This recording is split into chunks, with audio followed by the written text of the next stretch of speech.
Ladies and gentlemen, boys and girls, inbies, theys and thems, welcome, please, to Ridiculous Life of a Clown. I'm your host, Gehrkin Picklewater, and in this ongoing series, I have probing discussions with clowns, acrobats, trapeze artists, buffoons, mimes, musicians, and educators, all of whom were drawn to circus as an art form and a career. Please join us approximately every other week as we delve into the minds of professional merrymakers for in-depth conversations about the absurd, ridiculous, absolutely serious craft of circus and clown, here on Ridiculous Life of a Clown.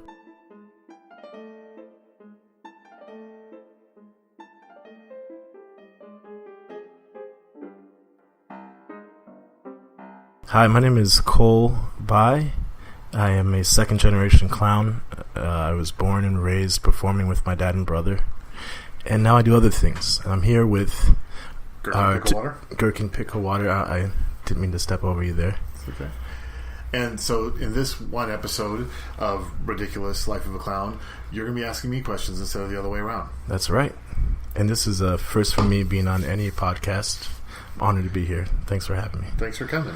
It's a pleasure. So, get right into it. Who are you and what do you do? Well, I'm Gehrkin Picklewater. I went to school to be a clown, but ended up leaning harder into production and community building. I still do some clown stuff and have some shows that I'm working on right now, but I definitely focus much harder on production the last 5 or 6 years than performance, though they're both still part of my life. And also this podcast, of course. Oh, this podcast, yeah. I mean, this podcast, I think this is a shorter episode. This is going to be episode 27 of this podcast. I've been doing it for over a year. We're on our second season, and it's part of the community building thing. There is an oral history that hasn't been recorded of our art form, of clown, and to a lesser degree circus. I think circus gets more attention in general than clown does. Yeah, definitely. But this podcast is to kind of put that down and share with people what other artists in their genres, inspirations and processes are, and their careers, how they got from point A to point B, because it's not an easy way to make a living. I think it's pretty cool because clowns have a lot of people have an opinion of what clown is, and then to hear actual performers who practice the art form talk about their perspectives on it can open people's minds on. You would hope so. Everything going into that. I think our audience is more, fellow clowns, inside baseball, than random schmoes who think clowns are spooky. But whatever, we do what we can for the art form and for our community. If anything, it's a good way to get people who already have interest in the art form, and that would be great. Yeah, just if we can help, if it can help in any way to reinforce the scaffolding that holds up our art form, then that's kind of the goal. And however it would help someone in that way, then I'm happy. Cool. So moving on to the questions here. Why do you do clown? I've been obsessed with clowns since I was a small child. Specifically, I mean, I'm the cartoon generation. I'm a latchkey kid, like everyone of, I guess I'm Generation X. I was born in the 70s, and raised by cartoons, and that translated over into clowns. I decided that I wanted to own my own circus when I was probably 14, and a version of that always stuck with me, and my fixation on clown and cartoonish people stuck with me as well, and I pursued it loosely, left-handedly for a number of years, being around the fringe of the art form, more of the aesthetic and the archetype than the actual work of clown.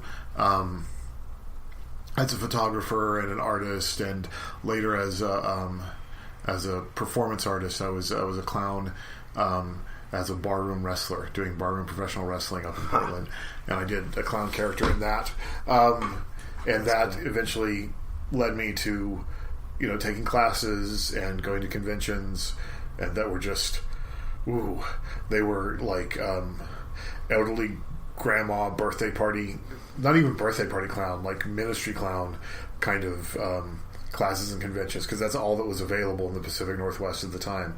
And eventually I ran into, I did like a 3-day seminar with Jeff Raz, who did The Secret Life of Clowns and was the founder of the Clown Conservatory. I know that guy. Yeah, I love that guy.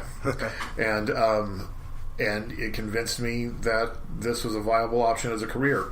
It's not, but I was really sure. I was really sure that I could leave my old life behind and become a traveling circus clown for a living. It definitely offers plenty of life experience and insight on the human condition. Yeah, it is a life and a lifestyle. It's just not for most people necessarily a viable career option. Yeah, but we become clowns. We stay clowns, whether or not we get to clown as the way of putting bread on the table. You said that you had a dream of owning a circus when you were 14.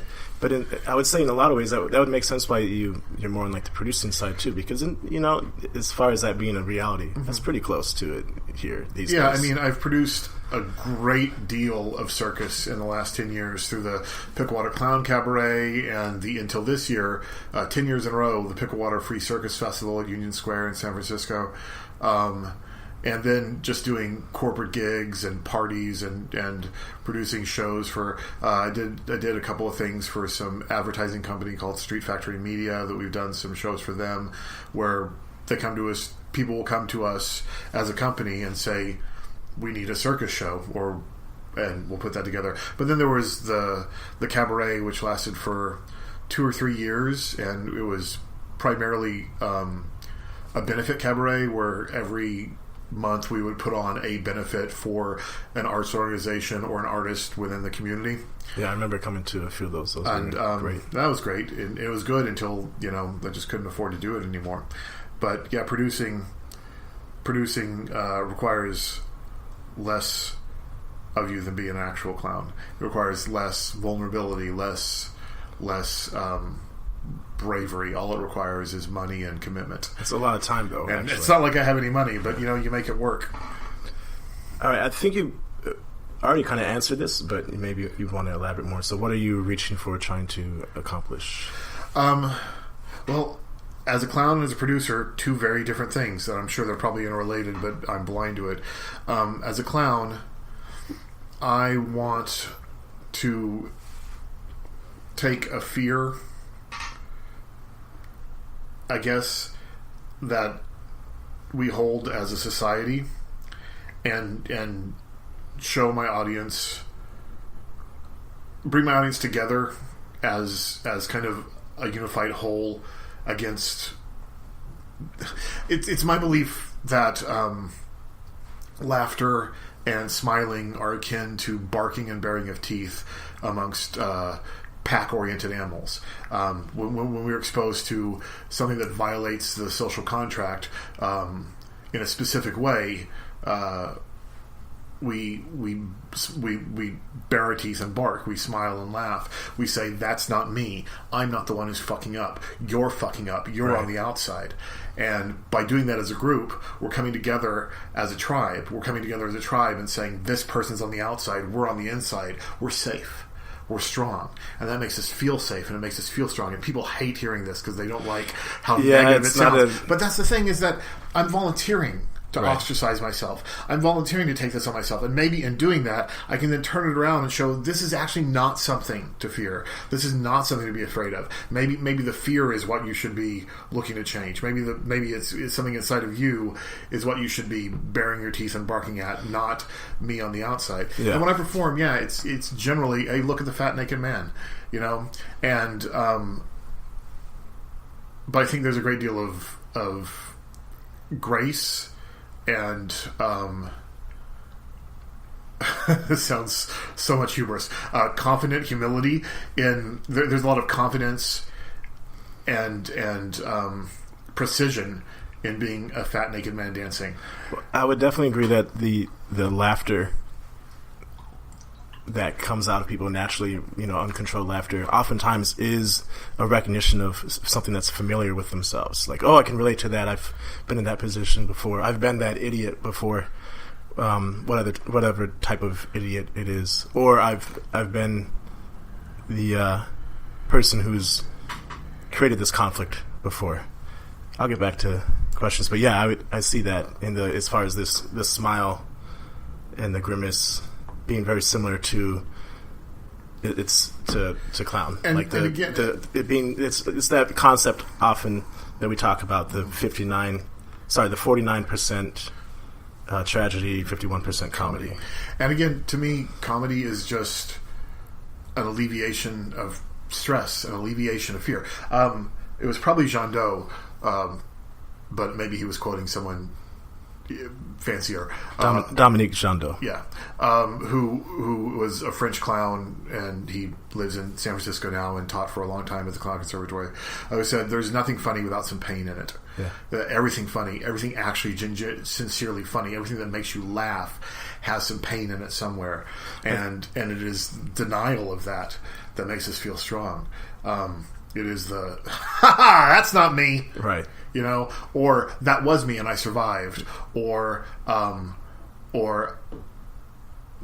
there's empathy in it. It's a whole jumbled mess of interconnections and emotions and reflex reactions, autonomic reactions to stimuli that come together to give us that mirthful laughter. But at its core, I think that is a rejection of fear.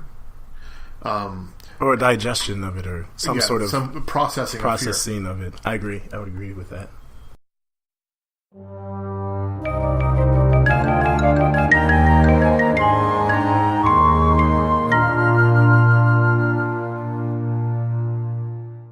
Here we go. Tell me about some of your clown friends.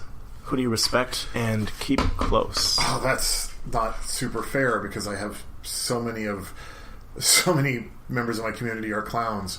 I mean, the ladies are some of the most exceptional clowns that we have in our community. Luz Gahiola and Molly and Leah Gardner Finelli. and Juliana Frick and all of Circus Finelli and I said Leah Gardner and Tristan Cunningham and Snatch Adams and Jill Weiss. There's just so many. Kelsey Custard, who I wanted to have on the podcast forever. Patty Gallagher, the teacher who I wanted to have on the podcast forever. Texas, Kelly Holly. They're just some amazing female clowns in our community who came out of our background who are just so strong. Summer Shapiro, one of the greatest clowns. I'd say Summer Shapiro and Luz Gahiola are amongst some of the greatest clowns I've ever seen in my life. And all those ladies are amazing, but those two are particularly blow me away. But I mean, Kelsey's also incredible. They're just all so good. And then it's never easy to pick. Amongst the boys, I mean, John Gehrkin. John Gehrkin is one of the greatest clowns who ever lived. Bill Irwin obviously is to be idolized, and of course, and everyone's kind of clown saint. Steve Smith is amazing. He's been on the podcast. Jeff Raz, which we talked about earlier. There are just so many incredible clowns. The clown that I'm probably closest to is Kelly Holly. Yeah, but I mean, we've been. I know her pretty well too. But so. I mean, I'm partnering right now with Jenny Johnson, and she's amazing as well. Yes. Jenny Johnson and Rabbit Dumpling had a partnership that was very funny and did a lot of wonderful stuff. There's just so many incredible people in our community.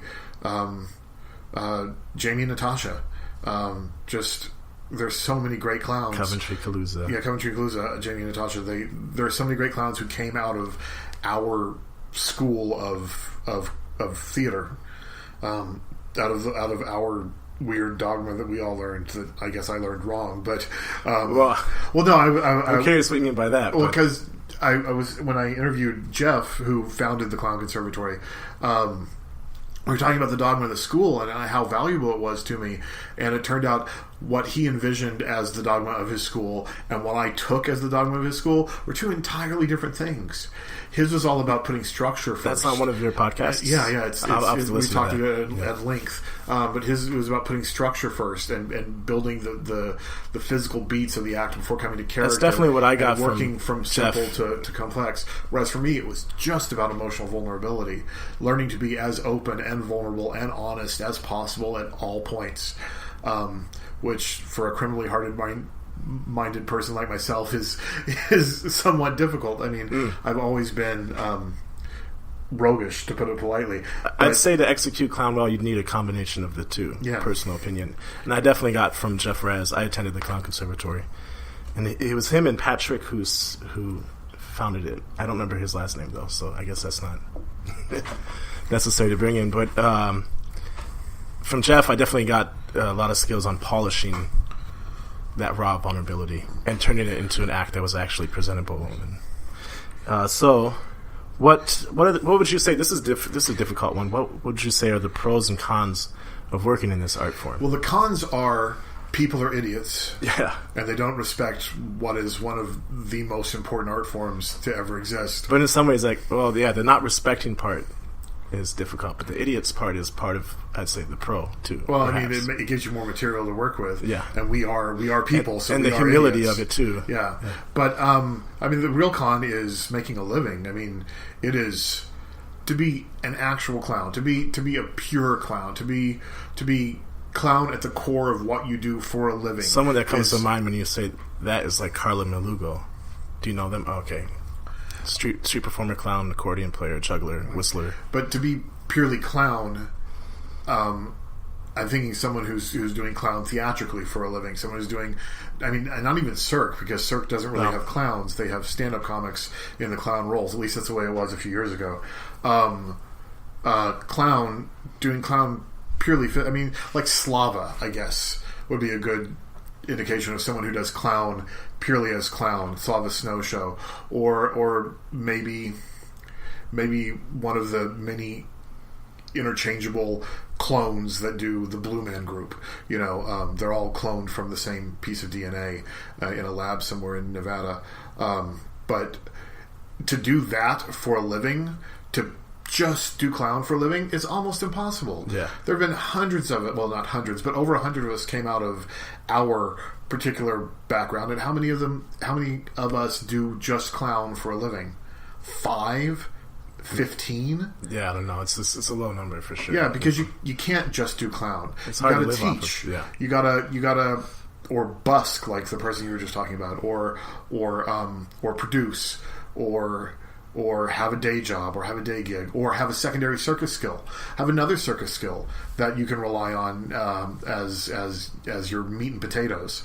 Because people don't want to hire clowns, because in our culture, in North America, so much, yeah. Western culture, in North America specifically, the clown is stigmatized. No one. It is an insult to be a clown. I mean, often the clown is considered. I've heard people say, and I would agree to a point, that the clown, in many ways, represents the state of the undercurrent of a place. Like for instance, so in America, that being our clown says a lot about our world and society right now. Or North America, but that's a sorry. That's a okay. Thought that takes me somewhere. Describe your first clown and performance job. Well, my first performance jobs were as a barroom professional wrestler, doing a clown character, and a couple other characters too, but doing a clown character in what was essentially a clown show, just a hardcore slapstick show based around the concept of professional wrestling in a bar on a hardwood stage with no ring and no mats, and people throwing beer at us because we were encouraging them to. I mean, we would get down there in the audience and throw beer at the other performers. It's like sideshow clown wrestling. But it was very political, very topical. You know, the characters would be like Michael Jackson versus Mr. Rogers, and I played a few different characters, including a clown. I think the first that was my first forays into performance. My first real forays into clown were, of course, during my time at the conservatory, and I think that was where it worked, where it really clicked, where I actually became a clown, was the first time that Patrick and I performed the original version of my trunk act, and we murdered the audience doing this very surreal Dadaist trunk piece. I love that piece. I saw that, and I saw one of the first performances. And eventually I rewrote it as a solo piece because he's moved on to being, I think, a stuntman and actor in the Philippines. That's cool. But it was there that clown really cemented. I think it was in that moment, in that one performance, that I probably actually became a clown for the first time. Yeah, I saw that piece. I really liked it. I mean, now that's an 8-minute long act that I'm trying to trim back down to. Have you performed it at all recently? I just started building a new solo show, maybe, cool. Using running things by Steve Smith, and he was very encouraging, and so it looks like I'm aiming at doing more solo performance in the near future.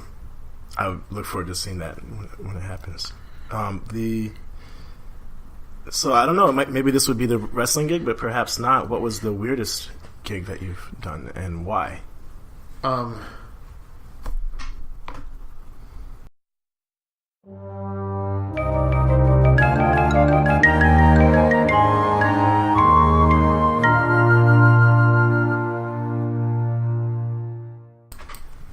All right, so you're talking about how you're working on the trunk bit again. How do you go about creating a new piece or role? Bipolar disorder.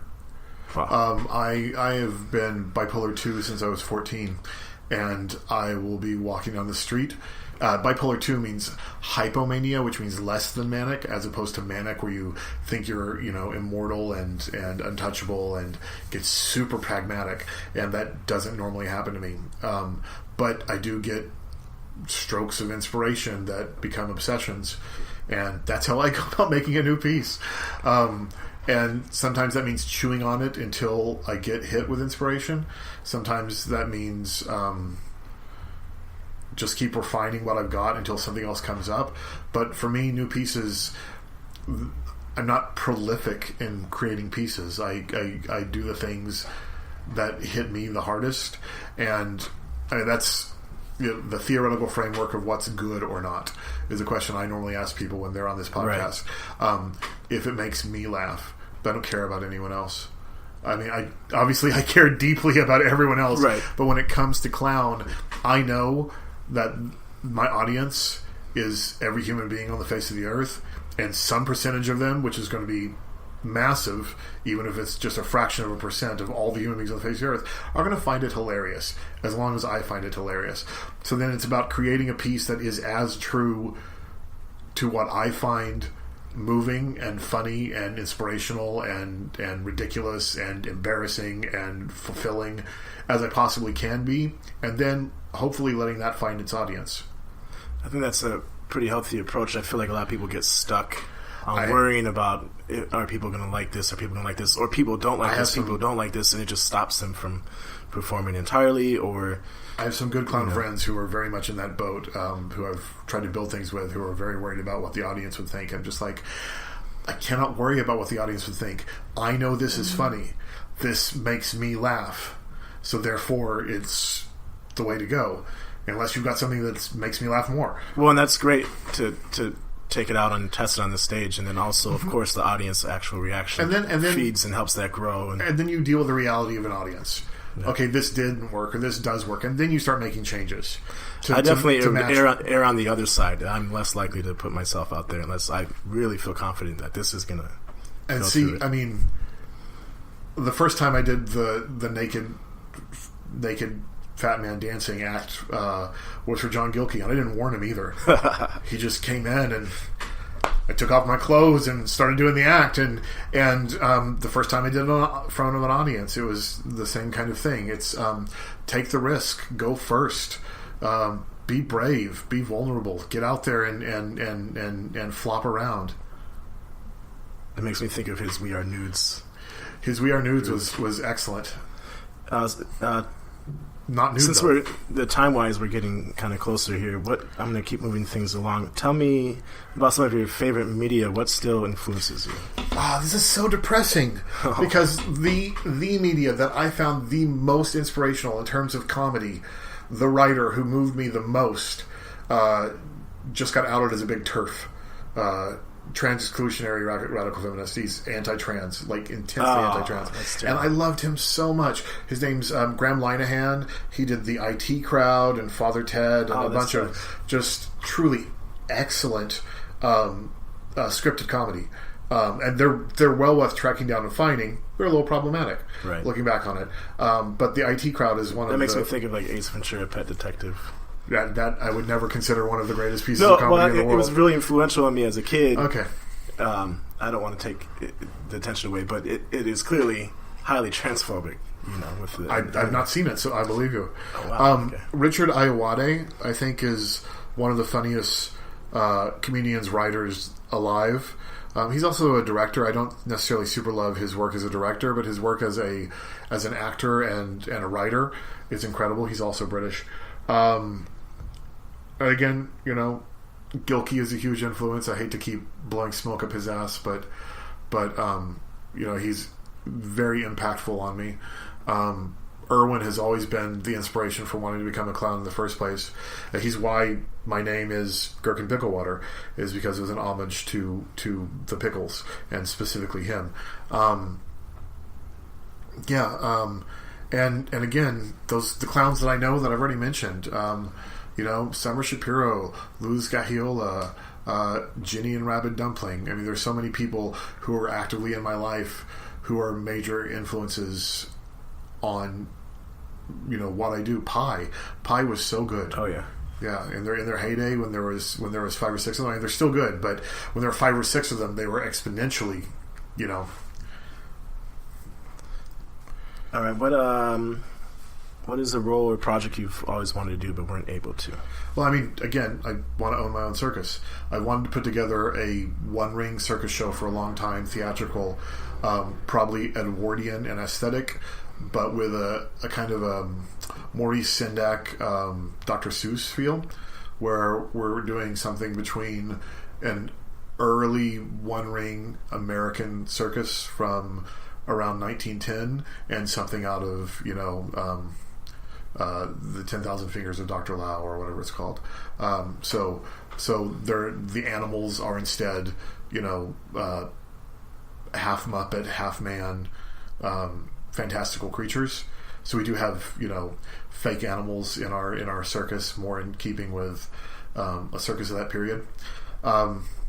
That's always been a goal. Right now I'm focused more on multimedia, doing video and audio and film editing and things like that. But owning a circus is still a goal that I have. Also owning an amusement park. Oh, that would be cool. Yeah. There's a few people who've kind of worked on trying to create that in the Bay Area. Well, Circus Bellas is spectacular. I mean, they're a genuine, true one-ring circus show, and we've focused on them a lot this season of the podcast. Yes, they're awesome. I was referring to the sort of amusement park. Kind of feel like the Mystic Midway. I don't know if you've heard of them. I don't know how to say his last name. Scott Lefkoff, I think, or something. Okay. But they've had a couple tries at collecting old amusement park gear and that kind of stuff. You actually kind of started to answer the next question, but so what projects are you currently working on, and where can people find your work? People can find our work at picklewater.com, and they can support our work at patreon.com/picklewater. Those are 2 very important links. In fact, really, patreon.com/picklewater is the one I really want you to remember. So you can support this podcast and the shows that we do, and we also design board games and do a YouTube game show. There's a lot of stuff that me and my small team of other creatives put together. Right now, I'm working on a couple of things. One of them is a puppet show with Jenny Johnson that's mainly reinterpreting old fairy tales, and a video board game, which was something that was really popular in the late 90s, early 2000s, and I'm making an updated version of one for release next year, hopefully. That piques my curiosity. Yeah. I wonder what that's going to be like. Well, that wraps up the questions. Is there anything you wanted to add to this? Thank you so much for coming and talking to us, Cole. Of course, thanks for having me here. That you will come back very soon and talk to us specifically about growing up as a clown as a child. You've asked me to, a few times, of course, and there's a great part of me that really wants to talk about that. And there also is a great part of me that does not want to talk about that. But this was fun. This was cool to be here and a part of this for the first time. So I'm definitely more likely to be open to it. Wonderful. Thank you. Thank you guys for listening. Thanks, guys.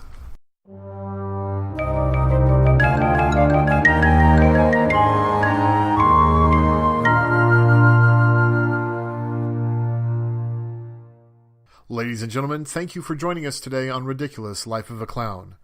To help support this show and our other projects, become a patron at patreon.com/picklewater or check out our other work at www.picklewater.com.